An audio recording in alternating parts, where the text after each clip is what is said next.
on it, sets it on top, puts that my device little phone thing on top of it, puts the remainder of the money in the bag, and then she comes back and retrieves both her phone and the money that's underneath it. Right there. To the right pocket. That's what you were doing, rolling it into the money roll.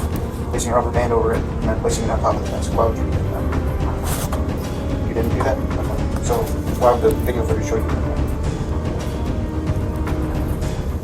You see where I'm at here, right? I'm watching a video footage that's unedited from the department store. There's no reason to accuse you of this. I don't know if it's unedited, but I have never done anything like that. Next.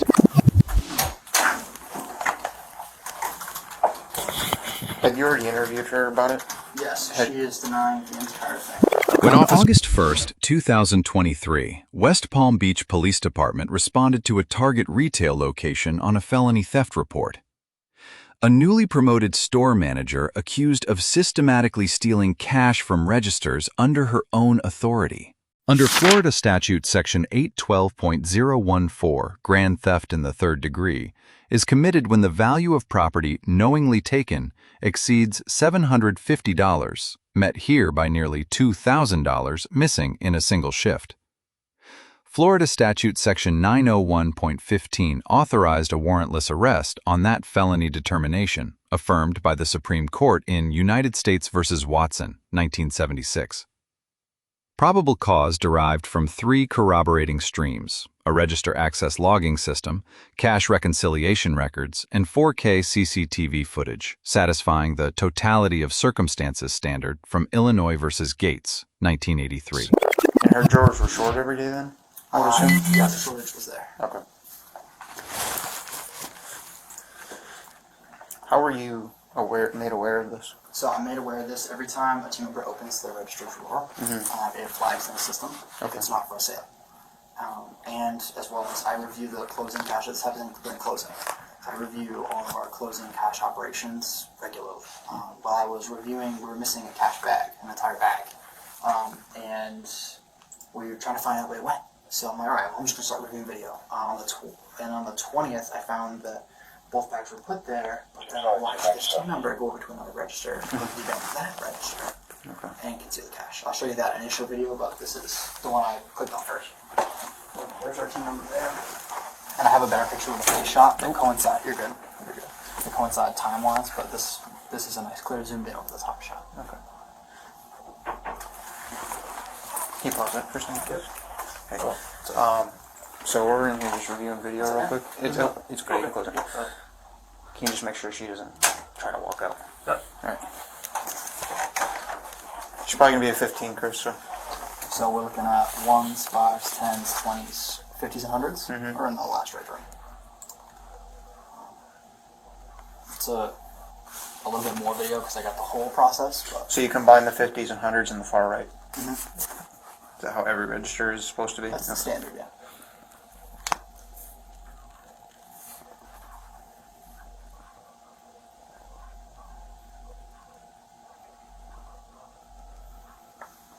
So what she does is she takes all of the money out of the register, and once she has it all out, she fans it all out, and then you can see the left side, which would be the larger bills are, because she's setting it up that way.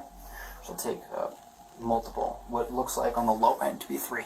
Okay. So we went with 3. Now, is this common for a cashier to sit here and pull all the money out at the cash register and count it, and then... Typically they should just take it all out, bang, bang, bang, bang, bang, and put it in one of those bags. So they're not usually counting it at the register? They don't count at the register. We have a cash office and a machine that counts it. Okay.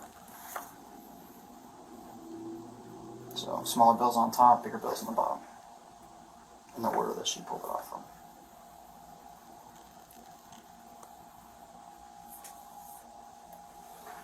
Right there, rolls it up, puts a rubber band on it, sets it on top, puts that my device, the little phone thing, on top of it, puts the remainder of the money in the bag. Those are coupons, or manufacturer coupons. Those get processed as well. Okay. She then rebanks the register with the money that's supposed to go in there, all the way to the left.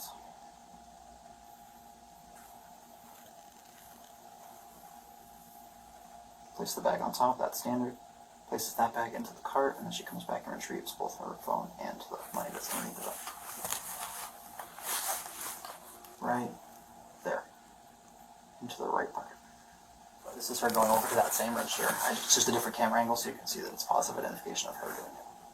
Are these 360 cams? Is that how you're able to move it, or is it I can automatic? move only certain cameras. They are 360. Okay. I was live here watching this from my office. Okay. That's how I was able to zoom in and get that real clear shot. But this is a similar video. You can kind of see her do it here. The top one's the best one. It's just another angle. Okay, so is this common for her to go from register to register to take the money out and put it in the bag and bring it to you guys, or is it? We have a team member that typically does it. Whether it's her or another team member, it's typical practice. They go register, take the money out, put it in the bags, put it in this cart, where it locks into the cart, and then So brings to the cash this is box. what she was assigned to do that at that point. Yep, to do bank Okay. registers. I'm going to review cash. I was actually looking for a missing bag. One of these green bags was missing. So I'm like reviewing days worth of video trying to find the bag. Still haven't found it. And then I saw her do this on one of the camera shots I was looking at. I'll show you which one that is. That's on the 20th at 10:30 or 10:24 p.m. I was just curious. Yeah, no. It's really cool that it logs that way, so like even if someone's doing this on like a regular transaction, like a cash one, we can be able to see it then too. Do you think she had something to do with that bag? I can't prove it, but Okay. it went missing, and that's what triggered the whole investigation. Okay. My name's Officer Kelly. I work for West Palm Beach Police Department. I'm sure you're aware of why we're here because they told me that they had already spoken to you about it. Yeah, I don't know. Okay. But first off, before I start, I have to read you your rights. It doesn't mean you're under arrest. It just something I have to do before I ask you any questions, okay? Have you ever heard of the Miranda warnings? Okay. I'm going to read them to you after each one that I read to you. I just need you to give me a verbal yes or no if you understand it. If you don't understand it, I'll go ahead and explain it to you, okay? Alright. You have the right to remain silent and not answer any questions. Do you understand that? You have the right to the presence of a lawyer of your choice before you make any statement during any question. Do you understand that? You cannot afford a lawyer. You are entitled to the presence of a court-appointed lawyer before you make any statement during any question. Do you understand that? Any statement can and may be used against you in the court of law. Do you understand that? Any statement you make must be freely and voluntarily given. Do you understand that? If at any time during the interview you do not wish to answer any questions, you are privileged to remain silent. Do you understand that? I can make no threats or promises to induce you to make a statement. This must be of your own free will. Do you understand that? Okay. I'm just going to have you sign the back of this here. This states that I read you your rights and that you understand your rights. Does it say that on there? No. But you verbally told me. So but I know that that's what the signature is for. Yeah, that is what it's for. That's not an admission of guilt or anything like that. Just stating that I read you your rights. Officer Kelly administered Miranda warnings before any substantive questioning in compliance with Miranda v. Arizona, 1966. When the subject continued speaking voluntarily, she waived Fifth Amendment protections by implication under Berghuis v. Thompkins, 2010, which holds that understanding Miranda and voluntarily speaking constitutes an implied waiver without express declaration. Every statement made thereafter was fully admissible. The subject's categorical denial of actions captured on 4K footage constitutes a consciousness of guilt statement that actively generated inculpatory evidence. Under Doyle v. Ohio, 1976, complete invocation of Fifth Amendment silence would have foreclosed further questioning and preserved all defense options.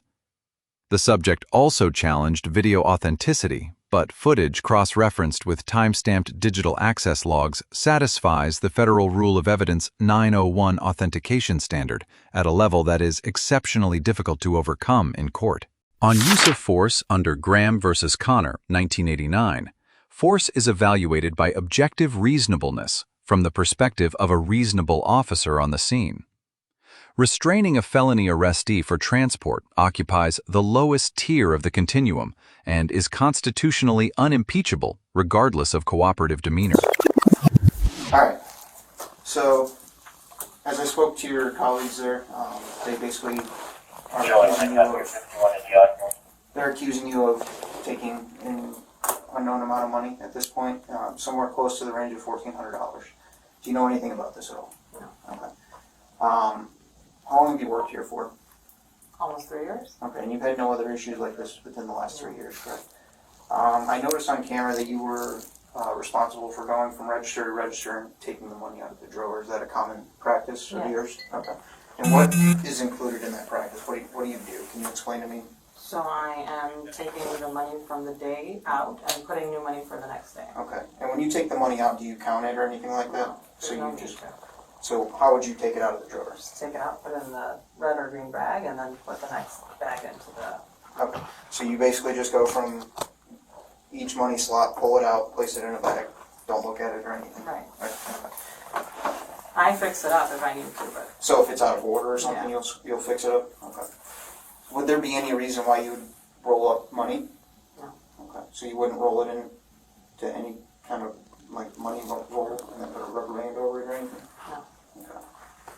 So when I was watching the video footage, it's pretty clear that it's what you were doing is rolling it into a money roll, placing a rubber band over it, and then placing it on top of the desk. Why would you be doing that?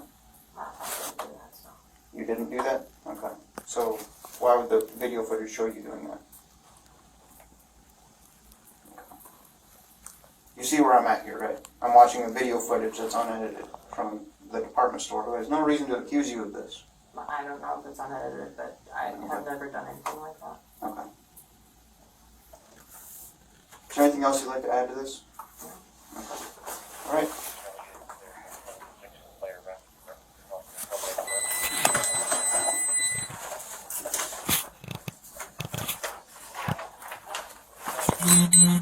So, Ms. Janine, based off the video evidence and the statements made by your coworkers, I'm going to be taking you to jail tonight. Is there anything on your person that might poke or stick me? No. Okay, can you stand up for me, please? What is going to happen with my items? They're going to go with you to jail. Okay. Can you take this jacket off?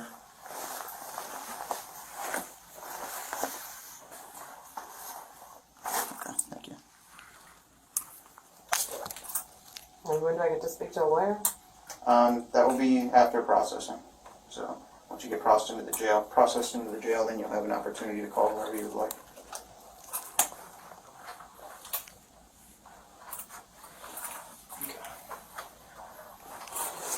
So your jacket. That's their stuff. This is. No, the jacket's Oh, that's fine, ours. yeah. Okay, the jacket's yours. Yeah. Chris, do you mind grabbing that? Yeah, I got you. Is there no other pleasant way to do this, like walking out of the store? Unfortunately, no, because once you're in our custody, we have to place you in handcuffs in case you try to run away. We've had people run away and crack their head, so it's a liability thing.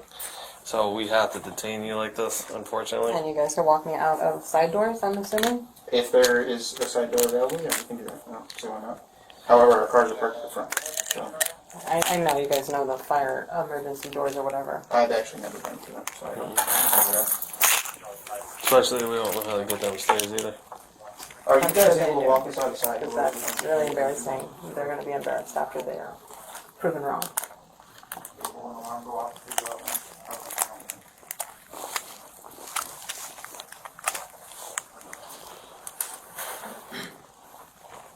And let's see. That's theirs. Okay.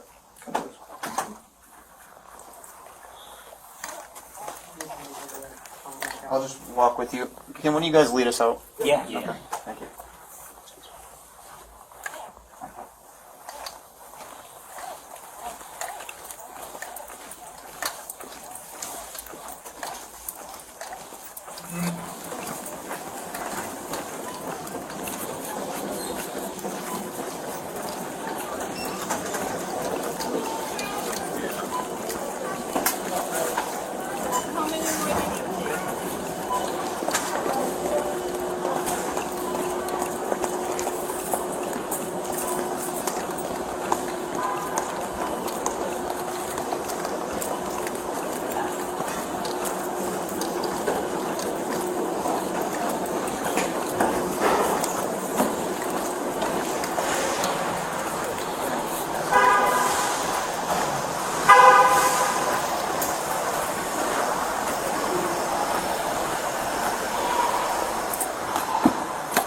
Wait 1 second. Just make sure there's nothing back here.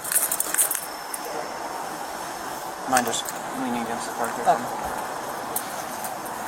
Could you loosen the left side? Left side? Yeah. Is it because it's caught in your hairband, do you think? Or is it... It's starting to dig in. Let me take this. Oop. It's okay? Go ahead and have a seat. I'm going to reach around you and I'm going to put the seatbelt on, okay? Actually, I'll wait because I have a female officer that's going to come and do a thorough search on you. I'm going to drive you to the back over there so we're not doing all this right up front, okay? Officer Kelly receives a B+ for correct Miranda administration, methodical interview structure, cross-gender search protocol compliance, and sustained composure. The deduction reflects a verbal misstatement of the theft amount during questioning and the absence of personal video review before effecting the arrest. The loss prevention officer receives an A- for a legally durable evidentiary architecture, register logs, reconciliation records, and multi-angle 4K footage. The deduction reflects the decision to interview the subject before law enforcement arrived, introducing chain of custody complexity and a viable premature confrontation argument for defense counsel. The subject receives a C+. Non-resistance during arrest reflects sound judgment. The deduction reflects the decision to deny specific camera-documented actions rather than invoke Fifth Amendment silence, producing a trial-admissible record of false statements where no statement was legally required.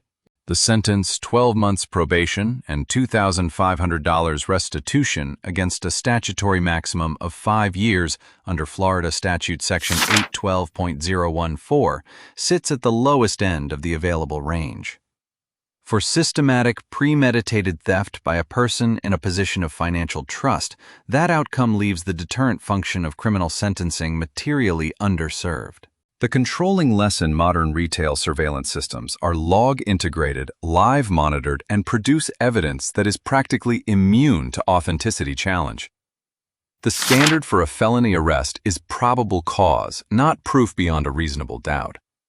Those two thresholds are not the same. And any individual managing cash under such a system should understand that crossing the first does not require the state to reach the second. Let us know if there is an interaction or legal topic that you would like us to discuss in the comments below. Thank you for watching.